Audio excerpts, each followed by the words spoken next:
Welcome to the post-game press conference. TNT takes Game 5 in its finals royal rematch and joined by rookie Coach Chot Reyes and our best player of the game, Oftana. Coach Chot, there were better numbers across the board. What was the biggest difference coming into this game that helped you come out with a strong first half performance and just translated as well to the rest of the game?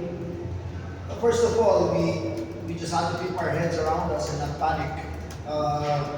When they never won Game 4, we said, I told you guys, some of you interviewed me after Game 4, and I said, before the series, if you tell me after 4 games that it was 2-0, I'd be okay with that, I'd be happy. So I think that was the most important thing for us not to panic and keep our heads around us so that we could make good decisions. And I think that's number one. And then number two was just our focus on our strength, which has been our strength the whole tournament long. That was our defense. And I said, let's go back to what got us here. And that is just play great defense. And very fortunately, the players responded. I thought Kelly and Ray gave us a huge lift starting the game for us. That's I think that was the key for us in this game, starting the game. Coach, you already mentioned starting Kenny Williams instead of Oyeram. He did it for the first time in this series. What was just the reason behind that? And if you could just walk us through how he was able to help you deliver the commanding you enjoyed at the start of the second quarter? Just the coaches' intuition, I think, or instinct. I took a look at the numbers, and both Ray and Kelly had really bad plus-minus numbers for our team. So I said, you know, I'm going to trust you to come back and contribute for us, and I'm going to start. We did that yesterday in the team meeting. And I trust that you're going to get the job done. So, you know, we've been together for a long time. Kelly and I build that strong trust relationship. And I just look at it, I'm going to trust you to come in because we need Kelly Williams. We need Kelly Williams for us to have a chance, for us to be able to compete against Africa.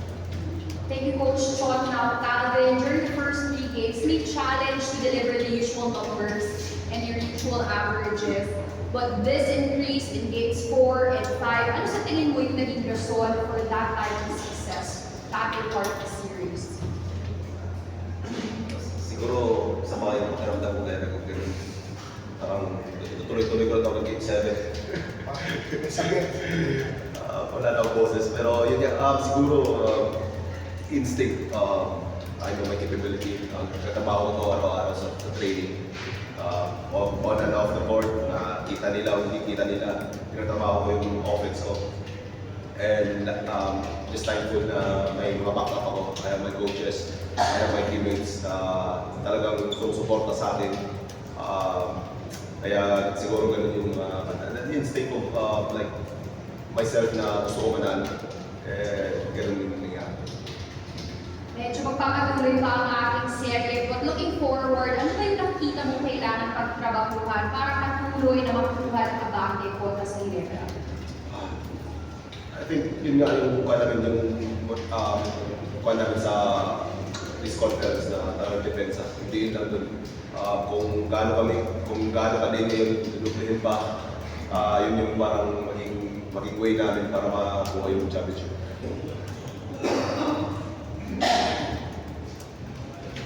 Thank you, Calvin. Now we would like to open the floor to our friends from the media.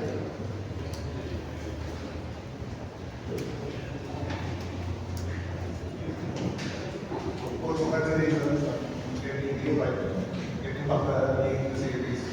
Coach, you want to mention si Kenny first quarter, you had 7 points. Probably all the reasons why you guys had to just talk about quick what the reason Kenny is Yeah, we all know what Kenny can do, right? It's just that he was just not in his usual game the entire series. So we just had a nice, good team conversation yesterday before practice. And it was just very, very straightforward. And like with Kenny, we're not going to win the series without him contributing. And he scored 7 points. I think he ended up with 11. But Kenny's still contribution for us is his defensive ability and his energy. He does a lot of things for us defensively. That's very important in our scheme of things. So,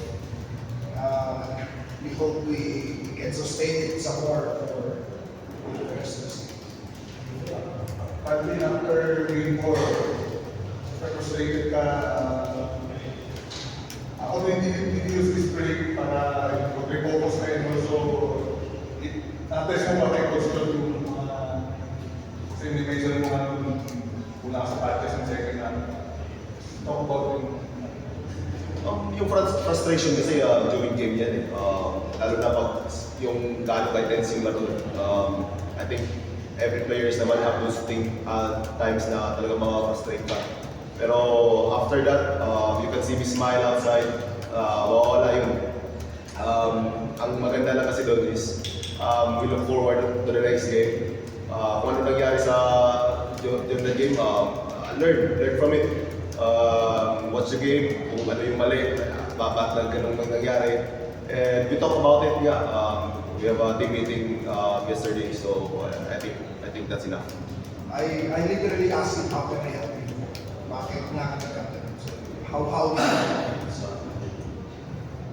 tonight, for Ginebra to percent, probably was very first time now he scored 10 points. It's not much like before. Yeah, well, like I told you already in the past, I think we were fortunate that off night. We know that's not going to persist in the next game. And Coach Tim already rested it early, kind of preparing him for a 1 step backward, 2 steps forward, attacking the next game. So we just need to be ready. We know he's going to come out hard, as is the entire GinebrA team. So we just need to make sure that we stay on our toes and be prepared for a big GinebrA fight back in the next year. Coach, what's your expectations in the third quarter? Kasi it's leading like 23, but were you kind of surprised kung parang hindi na nakapag-respond yung event? Can you say about yung players mo na they were able to maintain yung intensity sa defense better? Well, we talked about it at halftime, and we told them to be prepared, especially the first 5 minutes for a big Ginebrà run, because we were really gonna keep a good team like that down. And true enough, they scored, I think, the first 5 points in the third quarter. But because we talked about it and we were prepared, we knew what to do on the return. So again, a lot of the things in a series like this is your ability to just keep your poise. So we just told the players to relax. We talked about this. We expected it, and now let's reply. Let's retaliate. Coach Chot,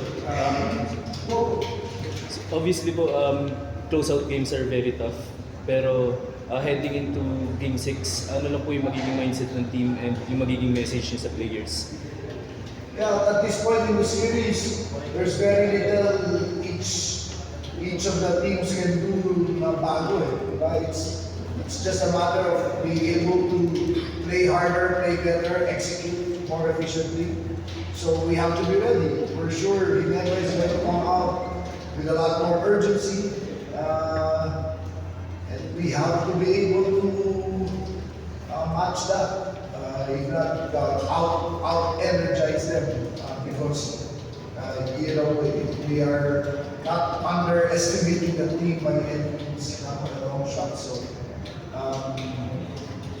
we're already thinking about game 6 because we will be ready. Coach, have you remembered beating Ginebra this back, especially in the finals? Not in the finals, I don't recall. But I think there was a time, I can't recall when, that happened.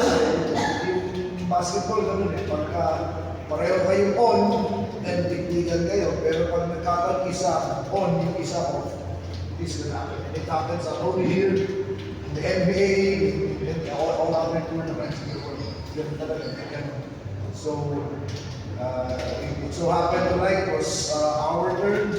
So, the question now is how can we make sure that we're able to be ready for the next game. Thank you. Thank you.